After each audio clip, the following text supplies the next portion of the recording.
Shalom, selamat pagi, selamat berjumpa dalam kasih Tuhan kita Yesus Kristus. Kita bersyukur pagi hari ini kita boleh berada kembali di dalam rumah Tuhan untuk kita mendengarkan sebagian tentang kebenaran firman Tuhan. Mari sebelum kita mendengar firman Tuhan, saya ajak Bapak Ibu, Saudara yang dikasih Tuhan untuk kita berdoa bersama.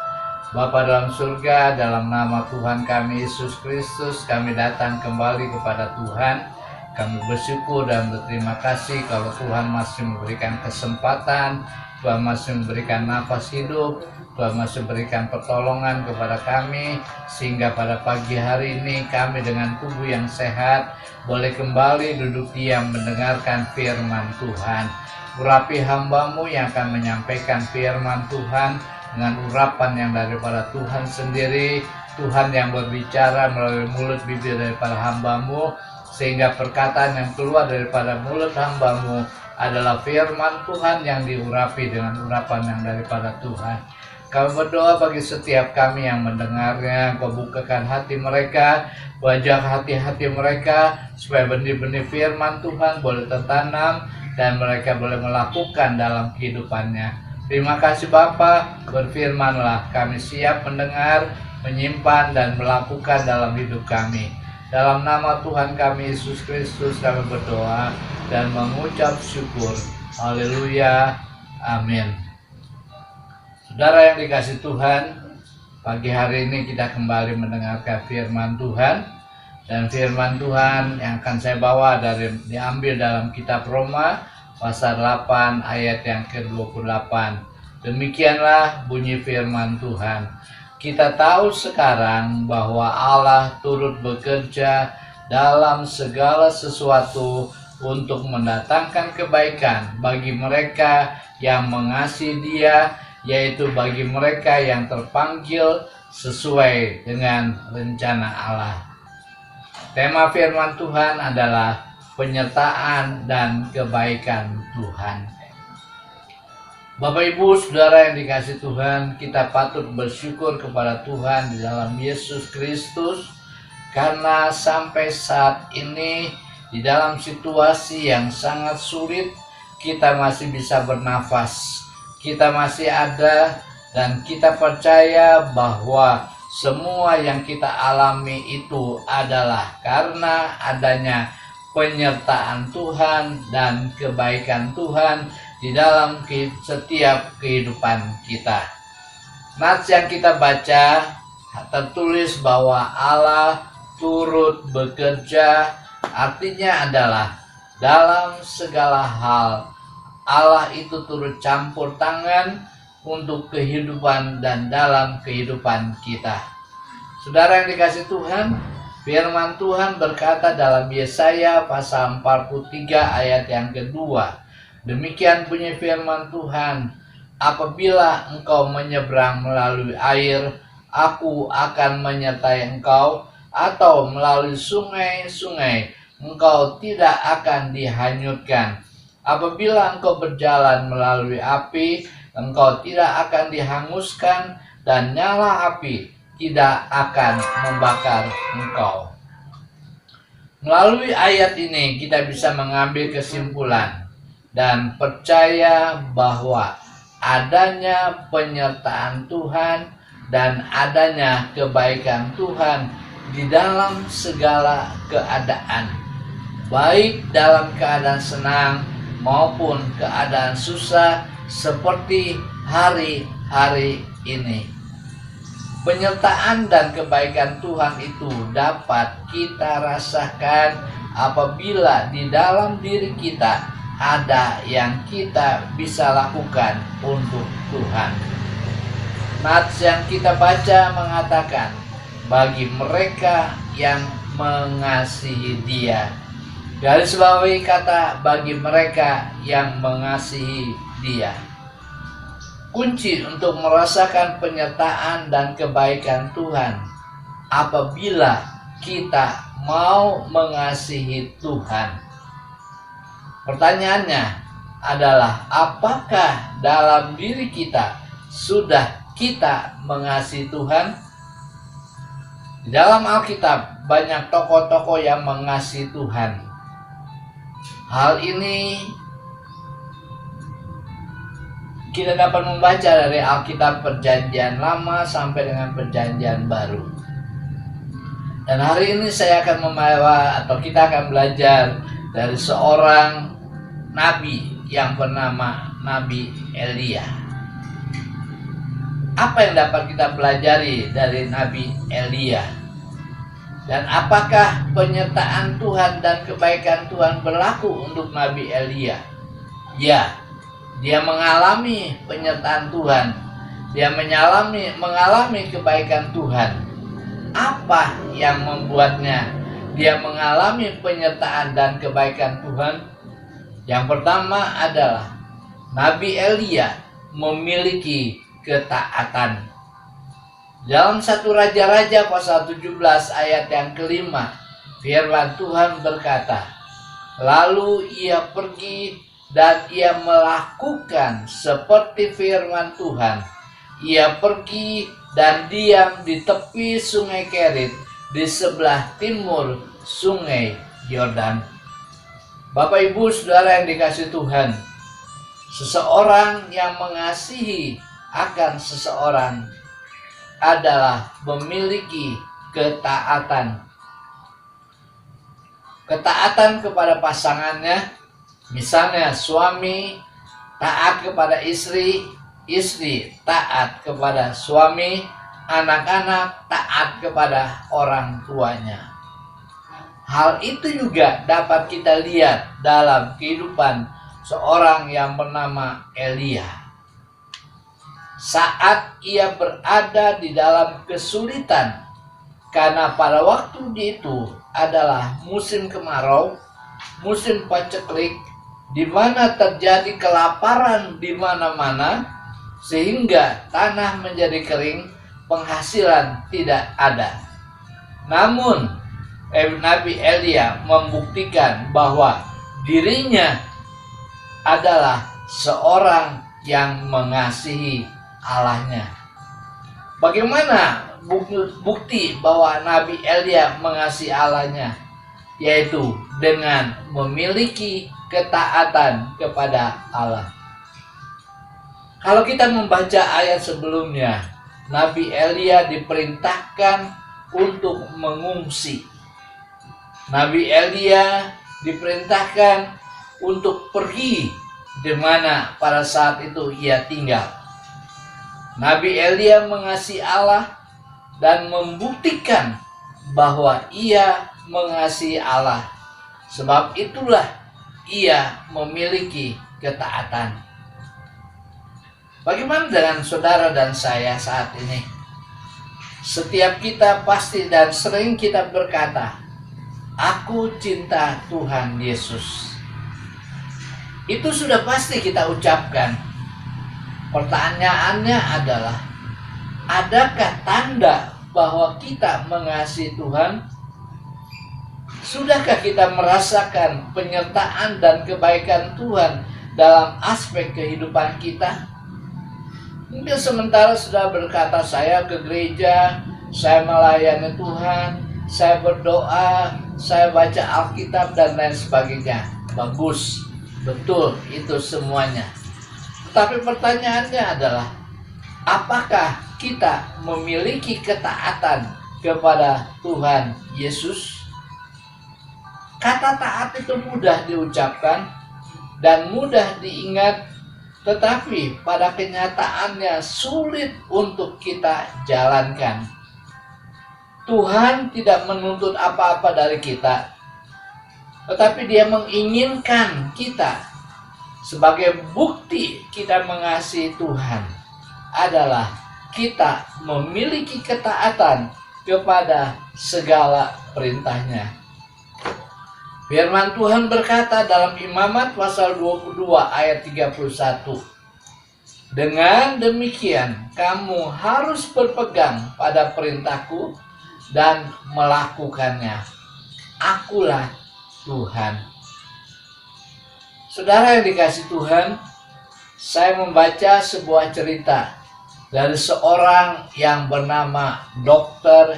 Yenny Wongka yang menceritakan sebuah pengalamannya ketika dia beserta dengan anaknya yang bernama Richard Cecil, seorang anak yang taat, pada waktu itu masih berumur 9 tahun. Dr. Yenny Wongka ini berjalan bersama dengan anaknya menuju keluar kota. Ketika sudah sampai di perbatasan kota, sang ayah berkata kepada anaknya, "Anakku, ayah memiliki banyak pekerjaan di kota ini. Ayah pesan kepada kamu supaya kamu jangan pergi kemana-mana dan berdirilah di sini sambil menunggu ayah kembali." Ayahnya segera pergi memasuki kota, dan karena sibuk, karena banyak pekerjaan yang harus dikerjakannya, sang ayah akhirnya lupa dengan anaknya yang ada di persimpangan kota. Setelah mengalami kecapean karena sibuk bekerja, sang ayah dia menerima tawaran teman-temannya untuk pergi untuk pulang naik kereta kuda dan pulang ke rumahnya. Dia lupa sama sekali dengan anaknya. Akhirnya ia tiba di rumah pada pukul 21 malam. Setelah ia mandi, ia makan, ia keluar dari rumahnya, duduk di teras, dan dia ingin memanggil anaknya. Sekali memanggil anaknya, 2 kali, sampai berkali-kali dia memanggil anaknya, tetapi anaknya tidak datang juga. Akhirnya dia masuk ke dalam rumahnya dan mencari, tetapi ia tidak menemukan sang anak itu. Dia mulai berpikir, di mana anak itu? Akhirnya dia ingat, di anak itu masih ada di perbatasan kota. Dengan segera dia mengambil kunci mobil dan memutar kunci mobil, dan kemudian dia berangkat dari rumahnya, dan dia menemukan tempat di mana dia pesan kepada anak itu untuk tetap tinggal di tempat itu. Saudara yang dikasih Tuhan, ketika ia sudah sampai, sang ayah sampai, dia melihat bahwa anaknya sedang berdiri di tempat di mana diperintahkan untuk diam. Dia bersyukur kepada Tuhan karena begitu baiknya anak itu. Anak itu taat. Anak itu tidak pergi kemana-mana, tetapi anak itu tetap duduk dan berdiri di tempat di mana dia diperintahkan untuk tinggal. Saudara yang dikasih Tuhan, ilustrasi ini mengajar kepada kita bahwa kita harus tetap taat kepada Bapa di surga. Walaupun keadaan di sekeliling kita sangat mencekam dan penuh dengan ketakutan, dan penuh dengan rayuan-rayuan gombal untuk kita meninggalkan Tuhan dan tidak taat kepada Tuhan, tetapi kita mau belajar untuk tetap ada di dalam Tuhan. Sebagai bukti kita mengasihi Tuhan. Firman Tuhan berkata dalam Filipi pasal 2 ayat 12, "Hei saudara-saudaraku yang kekasih, kamu senantiasa taat. Karena itu tetaplah kerjakan keselamatanmu dengan takut dan gentar. Bukan saja pada waktu aku masih hadir, tetapi terlebih pula sekarang waktu aku tidak hadir." Yang kedua adalah Nabi Elia mempunyai perkataan yang positif. Dalam 1 Raja-Raja pasal 17 ayat 13 sampai dengan yang ke-14. Demikian bunyi firman Tuhan. Tetapi Elia berkata kepadanya, Janganlah takut, pulanglah, buatlah seperti yang kau katakan. Tetapi buatlah lebih dahulu bagiku sepotong roti bundar kecil daripadanya, dan bawalah kepadaku. Kemudian barulah kau buat bagimu dan bagi anakmu. Ayat 14, sebab beginilah firman Tuhan, Allah Israel. Tepung dalam tempayan itu tidak akan habis, dan minyak dalam buli-buli itu pun tidak akan berkurang, sampai pada waktu Tuhan memberi hujan ke atas muka bumi. Saudara yang dikasihi Tuhan, kita dapatkan ciri seseorang yang mengasihi Tuhan. Ciri seseorang yang mengasihi baik di dalam dunia maupun di dalam mengasihi Tuhan adalah tidak bersungut-sungut atau tidak mengomel, tidak menggerutu. Seorang istri yang mengasihi suaminya belajar untuk tidak selalu mengomel, terutama dalam keadaan yang sulit.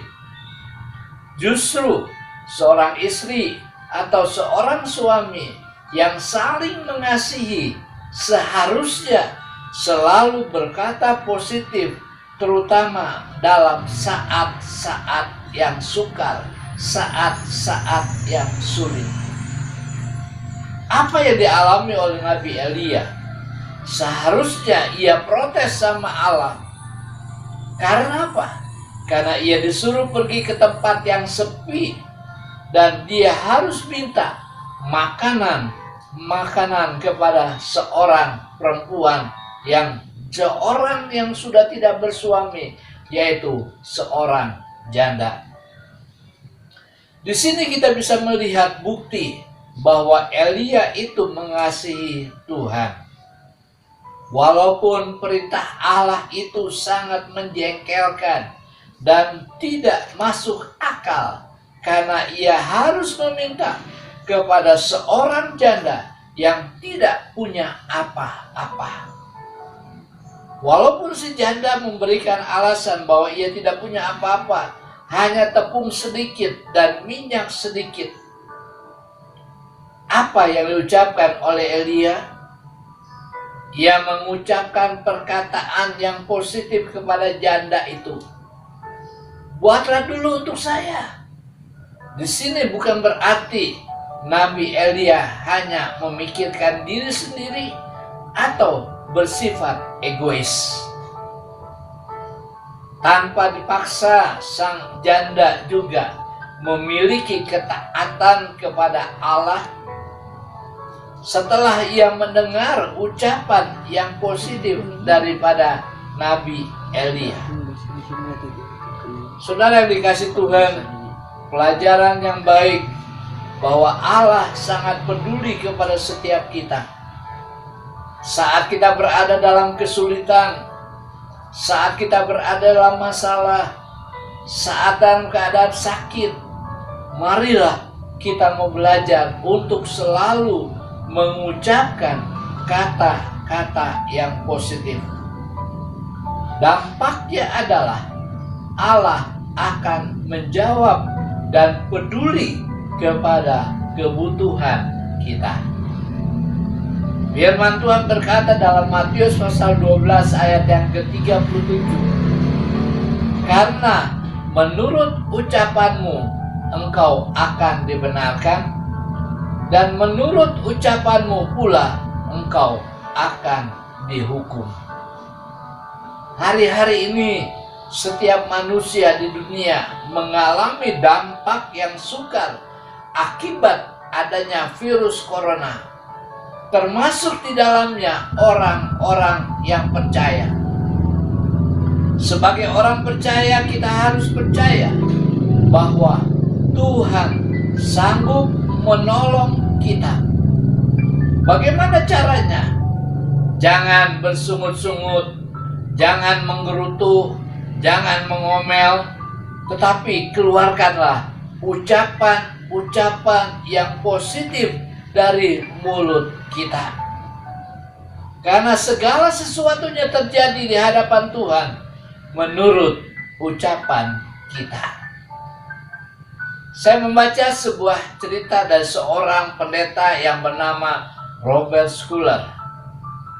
Dia selalu mengajarkan kepada jemaatnya tentang mengucapkan kata-kata yang positif. Satu saat datang seorang pemuda negro. Dia berkata kepada pendeta Robert Schuller, dan dia konseling dengan pendeta Robert Schuller dan berkata, "Pak Pendeta, saya adalah seorang negro, seorang kulit hitam. Hidup saya selalu mengalami kegagalan. Hidup saya selalu mengalami kesialan. Apa yang saya buat, apa yang saya kerjakan, semuanya mengalami kegagalan.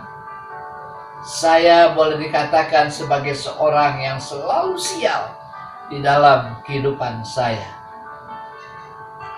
Setelah dia menceritakan segala pengalaman pribadinya kepada pendeta Robert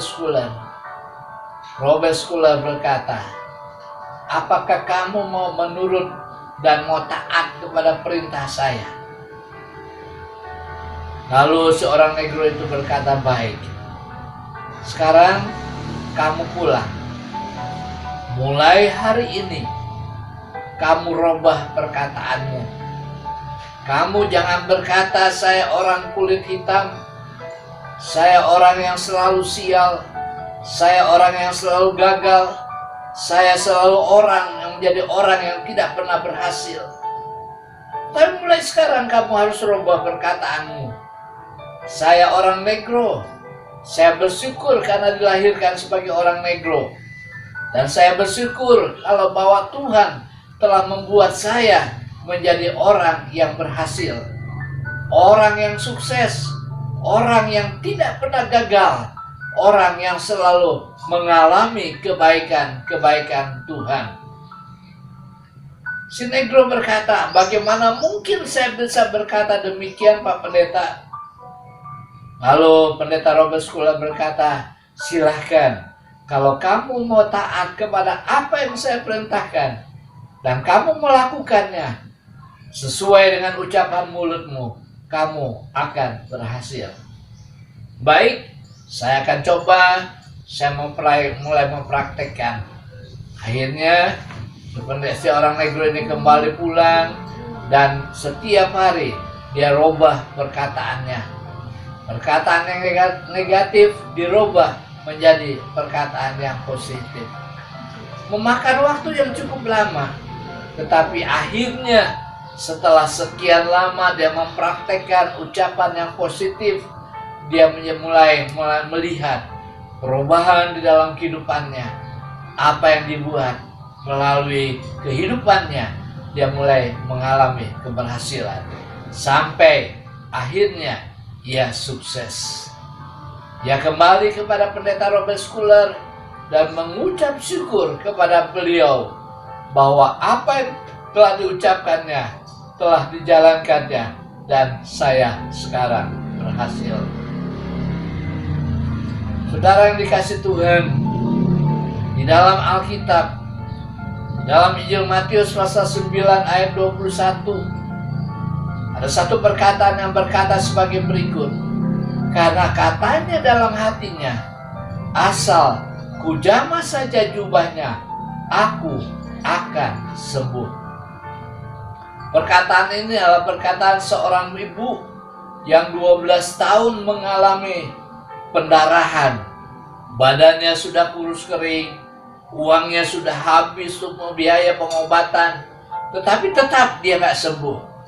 Tetapi ketika dia mendengar ada Yesus, maka timbullah iman. Dan iman itulah yang membuat ia mulai mengubah karakter dia, perkataannya menjadi perkataan yang positif. Asal kujamah. Sekalipun dia belum menjamah jubah Tuhan Yesus, tapi ketika dia berkata asal kujamah, aku akan sembuh. Dia praktekkan dan akhirnya dia mengalami keberhasilan. Perkataan positif membawa dampak yang luar biasa bagi saudara dan saya. Di tengah apapun yang sedang saudara hadapi saat ini, masalah ekonomi, masalah penyakit, masalah pekerjaan, masalah rumah tangga, masalah apa saja, saya juga belajar untuk selalu belajar mengatakan perkataan yang positif, karena saya percaya perkataan yang positif mendatangkan sesuatu yang luar biasa. Yang ketiga adalah selalu mengucap syukur. 1 Raja-Raja pasal 17 ayat yang ke-24, demikian bunyi firman Tuhan. Kemudian kata perempuan itu kepada Elia, sekarang aku tahu bahwa engkau abdi Allah dan firman Tuhan yang kau ucapkan itu benar. Penyertaan dan kebaikan Tuhan dinyatakan kepada Elia dan kepada perempuan janda yang sudah mendengar apa yang dikatakan, apa yang diperintahkan oleh Nabi Elia. Dan perempuan janda itu berani melakukannya di tengah kesulitan bahwa anak yang meninggal. Janda itu datang kepada Nabi Elia, sehingga setelah dia minta pertolongan Tuhan melalui Nabi Elia, Allah menjawab, Allah menyembuhkan anaknya, dan ia mengetahui penyertaan dan kebaikan Tuhan berlaku dalam kehidupannya. Akhirnya dia datang kepada Nabi Elia dan berkata, sungguh Allah luar biasa. Dia memuji Tuhan, dia bersyukur kepada Tuhan. Saudara yang dikasih Tuhan, untuk kita dapat mengalami penyertaan Tuhan dan kebaikan Tuhan dalam hidup kita, sebagai umat Tuhan atau orang yang percaya, adalah kita mau belajar selalu untuk mengucap syukur kepada Tuhan. Mengapa mengucap syukur? Jawabannya adalah mengucap syukur merupakan kehendak atau kemauan Tuhan. Firman Tuhan berkata dalam 1 Tesalonika pasal 5 ayat yang ke-18, mengucap syukurlah dalam segala hal, sebab itulah yang dikehendaki Allah di dalam Kristus bagi kamu. Saudara yang dikasih Tuhan, ciri orang yang mengasihi Tuhan adalah selalu mengucap syukur dalam segala keadaan. Karena itulah merupakan kehendak atau kemauan Tuhan. Kehendak Tuhan dalam kehidupan orang percaya bukan saja hidup dalam kelimpahan berkat secara jasmani saja, tetapi kehendak Tuhan dalam hidup orang percaya adalah mengucap syukur. Mengucap syukur dalam keadaan semuanya dicukupi itu gampang. Tetapi masih bisakah kita mengucap syukur saat semuanya tidak seperti yang kita ingini? Sudahkah kita mengucap syukur di dalam keadaan gagal? Dapatkah kita mengucap syukur dalam keadaan sulit? Dapatkah kita mengucap syukur ketika penyakit kita belum disembuhkan? Yesus mengharapkan, Yesus meminta satu hal kepada kita, selalu mau mengucap syukur. Karena itulah yang dikehendaki Tuhan. Raja Daud berkata dalam 1 Tawarik 29 ayat 13 dan 14, sekarang ya Allah kami bersyukur kepadamu dan memuji namamu yang agung itu. Sebab siapakah aku ini dan siapakah bangsaku sehingga kami mampu memberikan persembahan sukarela seperti ini? Sebab daripada mula sendiri persembahan yang kami berikan kepadamu. Ada seorang perempuan yang bernama Maya. Ia adalah seorang yang difabel. Ia harus mempergunakan kursi roda karena kedua kakinya cacat sejak lahir. Namun, sekalipun dia duduk di atas kursi roda, semangatnya luar biasa. Semangatnya begitu tinggi. Dan apa yang dikerjakan setiap hari? Dia membuka usaha florist atau urusan kembang dengan kembang yang cukup sukses di Jakarta. Suatu saat ada seseorang yang datang dan melihat Maya yang duduk di kursi roda, dan dia bertanya kepadanya, "Apakah kamu tidak merasa malu dengan keadaanmu sekarang?" Saudara yang dikasihi Tuhan, ketika Maya mendengar pertanyaan tersebut, Maya tidak marah, Maya tidak tersinggung, tetapi dengan senyum dia menjawab pertanyaan itu. Dan dia berkata, "Saya bersyukur, hidupku berharga di mata Tuhan. Bunga bakung di taman saja diberi keindahan olehnya. Tentu saja Tuhan yang lebih mengasihi saya. Saya tidak malu, saya tidak patah semangat, tapi justru saya tetap bersemangat. Saya bersyukur sebab Tuhan masih sayang pada saya. Tuhan masih mengasihi saya, dan Tuhan masih memberikan berkat buat saya." Saudara yang dikasihi Tuhan, dapatkah kita berkata seperti Maya di dalam keadaan apapun juga? Dan kalau kita ingin mengalami penyertaan dan kebaikan Tuhan, maka perlulah saudara dan saya untuk selalu mengucap syukur kepada Tuhan, karena Tuhan itu baik adanya. Saudara yang dikasihi Tuhan, walaupun hari-hari ini kita masih hidup di masa-masa ketakutan karena krisis virus corona, PSBB diperpanjang, dan kita masih harus tetap beribadah di rumah, tinggal di rumah. Dampak daripada virus corona itu sangat luar biasa bagi kehidupan kita.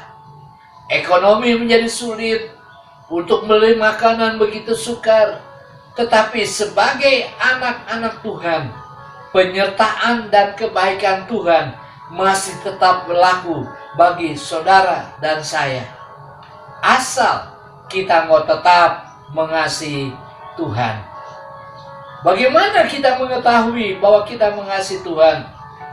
Mengasihi itu bukan teori, tetapi mengasihi Tuhan itulah diperlukan satu bukti, diperlukan sebuah tindakan. Tindakan-tindakan apa yang harus kita kerjakan dalam hidup kita? Yang pertama, kita belajar memiliki ketaatan kepada Tuhan. Yang kedua, kita harus belajar selalu berkata dan berpikir positif kepada Tuhan. Yang ketiga, kita selalu belajar untuk selalu mengucap syukur kepada Tuhan. Ayat terakhir, Mazmur pasal 23 ayat yang keempat. "Sekalipun aku berjalan dalam lembah kekelaman, aku tidak takut bahaya, sebab Engkau besertaku, gadamu dan tongkatmu itulah yang menghibur aku." Kiranya firman Tuhan yang telah kita dengar boleh menjadi berkat, menjadi rema dalam hidup kita, dan kita mau belajar untuk melakukan dalam hidup kita. Tuhan Yesus memberkati kita sekaliannya. Amin. Mari kita tundukkan kepala dan kita berdoa. Kami bersyukur Tuhan, kalau Tuhan telah menyertai pewartaan sabda dari awal sampai dengan akhirnya. Apa yang hamba-Mu telah sampaikan, biarlah kiranya menjadi berkat bagi setiap kami. Ampuni kami Tuhan, kalau selama ini kami mengakui kami sebagai anak-anak Tuhan, tetapi kami tidak mencintai Tuhan. Kami tidak menjalankan segala perintah-perintah Tuhan di dalam kehidupan kami. Tetapi pada hari ini firman-Mu mengingatkan kami, penyertaan dan kebaikan Tuhan akan kami dapat rasakan dalam kehidupan kami. Di tengah-tengah situasi yang tidak memungkinkan, Di tengah-tengah keadaan yang begitu sukar, begitu sulit, kami telah dikuatkan oleh firman Tuhan. Kami telah diingatkan oleh firman Tuhan bahwa kami harus membuktikan dengan satu perbuatan dalam hidup kami bahwa kami adalah orang-orang yang mengasihi Tuhan, sehingga penyertaan dan kebaikan Tuhan akan berlaku dalam kehidupan kami sesuai dengan Roma 8 ayat 28. Allah turut bekerja mendatangkan kebaikan bagi setiap kami. Kiranya meteraikan firman-Mu dalam hati kami, dan kami boleh menjadi pelaku-pelaku firman Tuhan dalam kehidupan kami. Kami berdoa Tuhan dalam situasi yang sulit. Kami berdoa bagi bangsa dan negara kami Indonesia. Mari Tuhan Engkau tolong bangsa dan negara kami. Presiden kami, wakil presiden kami, berikan kekuatan kesehatan. Berikan hikmat dalam menghadapi tantangan virus corona yang sedang merajalela di seluruh dunia dan termasuk di Indonesia. Ampuni bangsa kami, ampuni rakyat kami. Kami juga berdoa Tuhan bagi setiap anak-anak Tuhan yang masih belum dapat beribadah dalam gereja masing-masing. Kami berdoa kiranya Kau mengangkat segala virus corona itu yang membahayakan, yang menakutkan kami. Biarlah dampak-dampak yang terjadi karena virus corona ini tidak ada dalam kehidupan kami. Karena kami percaya penyertaan dan kebaikan Tuhan berlaku di dalam kehidupan kami. Dan pujilah akan nama-Mu ya Tuhan. Segala puji, hormat, syukur kami boleh pulangkan kepada Tuhan. Dan sekarang saudaraku yang dikasihi Tuhan, terimalah berkat daripada Allah. Tuhan memberkati dan melindungi engkau. Tuhan menyinari engkau dengan wajah-Nya dan memberikan kau kasih karunia. Tuhan menghadapkan wajah-Nya kepadamu dan memberikan kau damai sejahtera. Kasih karunia daripada Allah Bapa bersama dengan Roh Kudus menyertai kita sekalian sekarang sampai selama-lamanya. Haleluya. Tuhan Yesus memberkati dan selamat pagi. Kiranya berkat kasih karunia Allah menyertai saudara-saudara mulai sekarang sampai selama-lamanya. Amin. Tuhan memberkati kita sekalian.